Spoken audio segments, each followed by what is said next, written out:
तीसरी बार बंगाल की सत्ता संभालने के 2 हफ्तों के भीतर ही ममता बनर्जी की मोदी सरकार के साथ सीबीआई पर तकरार शुरू हो गई है। जिस तरह कल सुबह सुबह ममता के 2 मंत्रियों फिरहाद हाकिम और सुब्रत मुखर्जी, साथ ही एमएलए मदन मित्रा और पार्टी नेता सोवन चटर्जी की नारदा स्टिंग केस में गिरफ्तारी सनसनीखेज थी, वैसा ही हंगामेदार था मुख्यमंत्री ममता का कोलकाता के सीबीआई दफ्तर में 6 घंटों तक अघोषित धरना।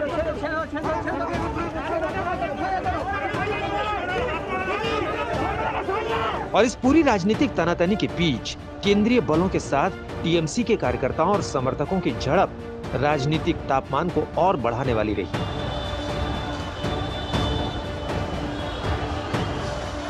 अपने नेताओं की गिरफ्तारी के बाद कोलकाता सीबीआई दफ्तर पहुंचे टीएमसी के कार्यकर्ताओं ने दफ्तर की सुरक्षा में तैनात केंद्रीय बलों पर पथराव किया। जवाब केंद्रीय बलों की ओर से भी दिया गया। गेट तोड़ने की कोशिश हो रही है। लगातार यहां पर भारी संख्या में फोर्स का भी इंतजाम किया गया है। ये वो कॉम्प्लेक्स है जहां पर इस वक्त ममता बनर्जी मौजूद हैं, सीबीआई दफ्तर के 14वें तल्ले पर। और ये जो कॉम्प्लेक्स का मुख्य द्वार है, इसे तोड़ने की लगातार कोशिश हो रही है। केंद्रीय सुरक्षा बलों के साथ टीएमसी कार्यकर्ताओं की झड़प को लेकर राज्य के राज्यपाल जगदीप धनखड़ भी सक्रिय हो गए। उन्होंने कानून व्यवस्था को लेकर ताबड़तोड़ 3 ट्वीट किए, जिसमें से एक में कहा, ममता को संदेश, अराजकता फैल गई है, पुलिस और प्रशासन चुप्पी साधे हुए है। उम्मीद करता हूं कि आप ऐसी अराजकता और संवैधानिक प्रक्रिया की नाकामी का परिणाम समझती हैं। बंगाल में चुनाव बाद की इस राजनीतिक तनातनी का असर नेताओं के बयानों में दिखा। जो आज गिरफ्तारी हुआ, एक गिरफ्तारी सुप्रीम कोर्ट का आदेश पर सीबीआई ने किया। इसमें अपराध तंत्र है, इसमें कोई राजनीति नहीं है। जो नारदा का रुपया खाया उन लोग गिरफ्तार हुआ।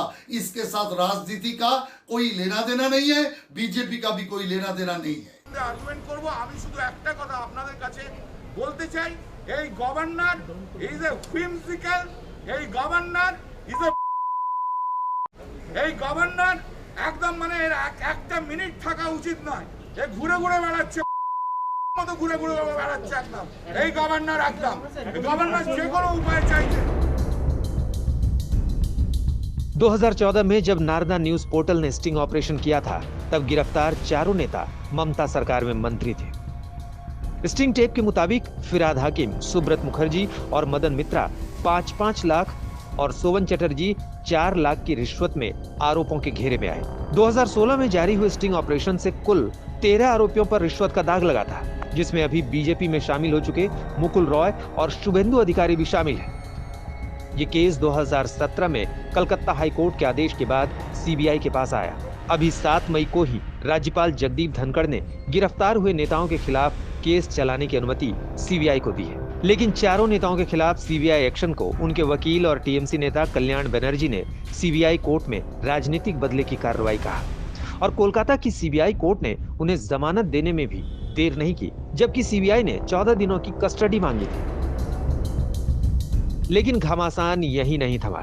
सीबीआई ने कलकत्ता हाईकोर्ट का दरवाजा खटखटाया, जिसके बाद हाईकोर्ट ने जमानत पर बुधवार तक रोक लगा दी। सीबीआई की ओर से नारदा मामले की सुनवाई बंगाल से बाहर करने की मांग की गई है। जाहिर है कि इस गिरफ्तारी में बंगाल की राजनीति में आने वाले और तूफानों की आहट है। खुद ममता ने अपने पार्टी नेताओं की गिरफ्तारी के बाद वकीलों के जरिए ये कहलवाकर सीबीआई को चुनौती दी थी कि सीबीआई मुझे गिरफ्तार करे।